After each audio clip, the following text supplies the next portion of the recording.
Judging by your account, you seem pretty convinced that the Muslim Brotherhood will do well in the elections. What's the consequence if they win? What does Egypt look like after that? They will they won't come up with all the agenda from the beginning. They'll take it step by step. But if you look at the end result, I see an Egypt that could be thrown back into mid ages. I see laws into the Middle Ages. Yeah, because they will come up with laws that says you. I'm quite fanatic about my scotch in the evening. So I mean, like, I don't like anybody telling me that I can't drink, or I don't like anybody telling me how my wife should be dressed like. I mean, his mom is very, I mean. Open-minded, beautiful, yes, and she dresses completely, I would say, in Saint-Tropez style, very little long, you know, so.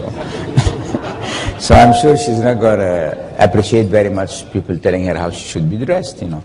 And as trivial as these small things appear, but it is your personal freedom. Only God can make everybody accountable. He has not given a mandate or to someone to come on earth and tell us what to do.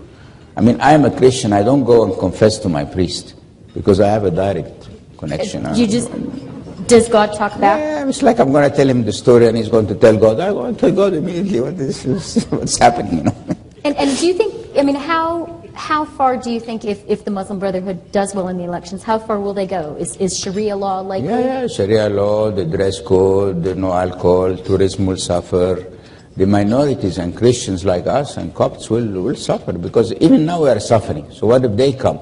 We suffered also under Mubarak. I mean, look, since January, 5 churches have been burned and ransacked completely. And not one has been made accountable for that. You see this, if you apply the rule of law and order, nobody would be upset. You won't have any demonstrations. This guy burns a church, he goes to trial, he gets a sentence, okay. And why is that not happening? Because they don't want to confront these fundamentalists, these extremists, because they are scared? They're scared to confront them, and they are worried if they confront them that they will initiate another reaction, you know. Okay, but I mean, either you implement the rule of law and order or you don't. And then what are these poor Christians going to do? It's not a small minority, they're 12 million. Where the hell are they going to go? I mean, even Canada cannot absorb 12 million Egyptians, you know. You could try. And why would they leave their own country? This was a Christian country. I mean, it's a Coptic country. The Islam came in the 7th century. And many of the Copts kept their religion, kept their faith, and we believe this is our country. So what you need is to draw similar situations in history. When the Iranian revolution happened, everybody thought the Shah was a dictator, the Savak was torturing people, so good riddance, you know, and we'll have a democracy. And then what? We end up with a Khomeini that sends little kids with a key, tell them go and kill some Iraqis and don't worry, if you die you will go to heaven. 16 years old kids with the machine guns. So, what should Canada do? I think what they should do, like the rest of the West, they should have not watched this development as if nothing is happening, because it's not a fair fight. The Islamic, the Muslim brothers are getting funding from Qatar. I said that to the Emir's family. I told them in the face. And what did he say? How did they respond? Well, they said it must have been Sheikh so-and-so or Sheikh so-and-so or this so. I don't know. I mean,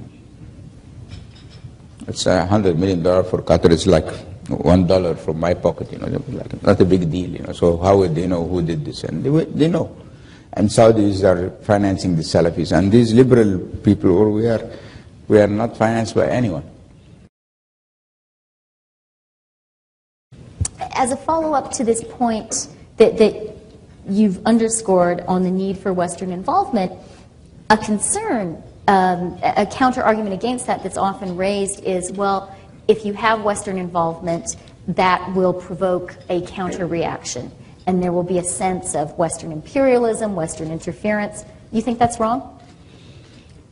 Well, I'm not talking about an open involvement, you know, because I mean, because the Qataris are not openly sending money to the Muslim Brotherhood. So this is an on-the-record call for clandestine just support? like the others. You just, no, I mean, there are two ways to do it. Or you send a message to the Qataris, do not send money or interfere in the Egyptian affair, and the same message to the Saudis, or you interfere. But you leave us victims to an unfair fight. This is just ridiculous.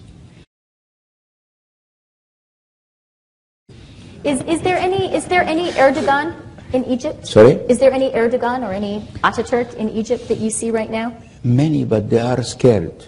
Many of them, because they become targets. It's like my joke when I send the Twitter, you know, they want to kill you, will shoot you. I mean, so how can you argue against who has this guts, you know? You think, you know, after, you know, I mean, you think I walk in Cairo with 6 bodyguards or with any armed, nothing. I don't walk with anybody. You know. Are you still suffering the ramifications of that tweet? Look, I'm a guy you can't scare.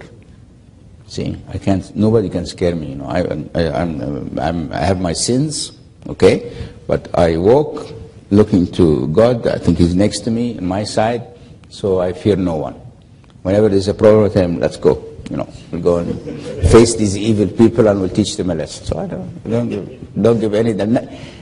You can't scare me in any way, because you know I haven't.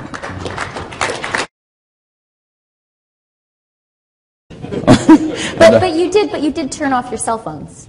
No, that's a different story, because our license, unfortunately, said that the government has the right to ask us for security reasons to terminate the service. And if we don't do that, then our license gets cancelled, which means I am, as a chairman of the company, can be prosecuted by my shareholders because I have vanished billions of value because I didn't obey the license agreement. A deal is a deal, whether it's right or wrong. But who would have imagined when we signed that deal that the government would want really to shut down the service because of the demonstrations? So we had no choice. You don't regret that decision? I had no choice. We're going to go out. I have my son here, and you're going to go out. We've got a bunch of guys here, and we're going to get drunk because we're not sure when I go back to Egypt to still be serving alcohol or not. So.